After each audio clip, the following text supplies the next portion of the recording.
પેટા ચૂંટણીના પરિણામમાં હવે ટૂંક સમય જ બાકી રહ્યો છે, ત્યારે દરેક લોકો આતુરતાથી રાહ જોઈને બેઠા છે કે આ વાવ વિધાનસભાનું પરિણામ ક્યારે આવશે।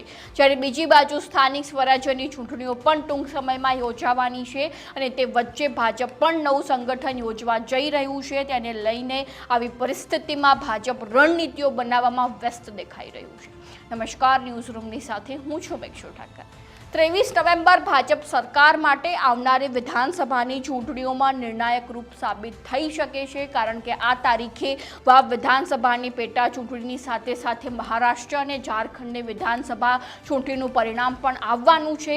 જ્યારે એક બાજુ વાવ વિધાનસભાનું પરિણામ આવવાનું છે જે ગુજરાત ભાજપ માટે પ્રતિષ્ઠા સાચવશે કે કેમ તે ખૂબ મોટો પ્રશ્ન બની જશે, અને બીજી બાજુ મહારાષ્ટ્ર અને ઝારખંડની વિધાનસભા ચૂંટણીનું પરિણામ કેન્દ્રીય ક્ષેત્રે ભાજપ માટે અસરકારક રહેશે। જેમાં જો આપણે વાવ વિધાનસભાની વાત કરીએ તો ભાજપ માટે પ્રતિષ્ઠાનો જંગ બની ગઈ છે વાવ બેઠક। જ્યારે બીજી બાજુ ભાજપ પાસે 156 વિધાનસભાની સીટો છે અને લોકસભાની 25 સીટો છે। તેમાંથી જો ભાજપ એક બેઠક ગુમાવે છે તો તેને કોઈ ફરક નથી જ પડવાનો, પરંતુ આ બેઠક સાથે ભાજપના બે નેતાઓને રાજકીય કારકિર્દી જોડાયેલી છે, જેમાં એક નેતા શંકર ચૌધરી અને બીજા અલ્પેશ ઠાકોર। કારણ કે હાલમાં ભાજપ પાસે માત્ર આ બંને જ નેતાઓ એવા છે જેમનું પ્રભુત્વ ઉત્તર ગુજરાતમાં જોવા મળી રહ્યું છે। જોકે અલગ વાત છે કે તેમાંથી શંકર ચૌધરીનો આંતરિક વિખવાદ વધી રહ્યો છે, પરંતુ હાલમાં પણ ક્યાંક ચૌધરી સમાજમાં શંકર ચૌધરીનું વર્ચસ્વ જોવા મળે જ છે। એટલે કે જો વાવમાં ભાજપ હારી જાય છે તો આ બંને નેતાઓની રાજકીય કારકિર્દીમાં મોટો બદલાવ આવી શકે છે, અને બીજી બાજુ ભાજપ માટે પણ એક પ્રશ્ન ઊભો થઈ શકે છે કે અન્ય ઉત્તર ગુજરાતમાંથી કયા નેતાઓને ઊભા કરવા। તેમજ બીજી બાજુ આવનારી સ્થાનિક સ્વરાજ્યની ચૂંટણીમાં બનાસકાંઠાની જિલ્લા પંચાયતની ચૂંટણી પણ છે, જેથી તેમાં વાવ વિધાનસભા ચૂંટણીનું પરિણામ અસર કરશે તે નક્કી છે।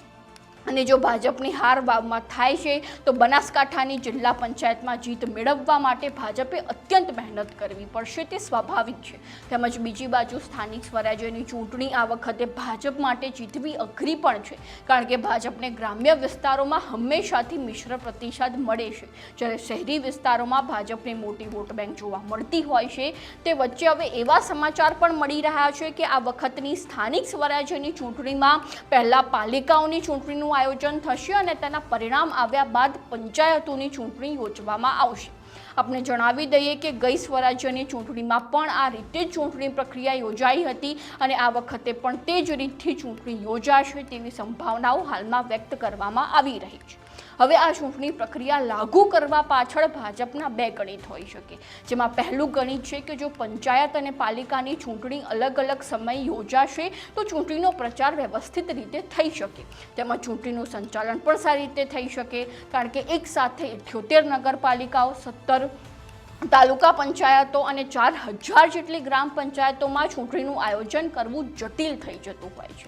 અને બીજું કારણ એ પણ હોઈ શકે, જેમાં પહેલાં મેં આપને જણાવી જ દીધું કે ગ્રામ્ય વિસ્તારોમાં ભાજપને મિશ્ર પ્રતિસાદ મળે છે અને શહેરી વિસ્તારોમાં ભાજપનું વધુ વોટ બેંક છે। તેથી આ સ્થાનિક સ્વરાજ્યની ચૂંટણીમાં ભાજપ જો પહેલાં પાલિકાઓની ચૂંટણી યોજાય તેમાં ભાજપને વધુ વોટ મળવાની શક્યતાઓ છે, એટલે પાલિકાઓમાં ભાજપનું પોઝિટિવ રિઝલ્ટ આવ્યા બાદ જો પંચાયતોની ચૂંટણી યોજાય તો તેમાં પણ પાલિકાઓના પરિણામોની અસર સારી રહેશે કે ભાઈ જો પાલિકાઓમાં પણ ભાજપનું વર્ચસ્વ જોવા મળી રહ્યું છે, કારણ કે હાલમાં પણ ગ્રામ્ય વિસ્તારોમાં કોંગ્રેસનું વર્ચસ્વ જોવા મળે છે અને હાલમાં પણ એવું ચિત્ર દેખાઈ રહ્યું છે કે સ્થાનિક સ્વરાજ્યની ચૂંટણીમાં કોંગ્રેસ ભાજપને હંફાવી શકે છે, કારણ કે હાલમાં ભાજપ આંતરિક વિખવાદ ચરમસીમાએ પહોંચી ગયો છે, જે દરેક જગ્યાએ ભાજપના બે ફાંટા પડી જ રહ્યા છે। જ્યારે આવી પરિસ્થિતિમાં કોંગ્રેસ ભાજપને હંફાવી શકે તેવી શક્યતાઓ હાલમાં દેખાઈ રહી છે। અને આપણે જણાવી દઈએ કે વર્ષ 2021ની સ્થાનિક સ્વરાજ્યની ચૂંટણીમાં ભાજપની લીડ જોવા મળી હતી અને તેની સામે કોંગ્રેસને નીચો જોવાનો વારો આવ્યો હતો, અને હાલમાં સ્થાનિક કક્ષાએ 90% ભાજપના હોદ્દેદારો છે, પરંતુ આ વખતે ભાજપને કપરા ચઢાણ દેખાઈ રહ્યા છે, જેમાં કોંગ્રેસ તો એક્ટિવ થઈ જ ચૂકી છે, પરંતુ તેની સાથે સાથે આ વખતે આમ આદમી પાર્ટી પણ છે, જેમના નેતાઓ ગ્રામ્ય કક્ષાએ એક્ટિવ જોવા મળશે। અને આ ચૂંટણીમાં જો કોંગ્રેસ અને આપનું ગઠબંધન હશે તો ચોક્કસથી ભાજપ માટે અઘરું થઈ જશે, પરંતુ જો કોંગ્રેસ અને આપનું ગઠબંધન નહીં હોય તો ભાજપને લીલા લહેર જ છે, કારણ કે આપ જો ચૂંટણીમાં ઊભું રહેશે તો કોંગ્રેસના વોટ 100% તૂટી શકે છે. તો હવે જોવું રહ્યું કે સ્થાનિક સ્વરાજ્યની ચૂંટણીમાં ભાજપ પોતાનો દબદબો સાચવી શકે છે કે કેમ. તો આવી જ નવી માહિતીને જાણવા માટે ફોલો કરતા રહો ન્યૂઝરૂમ.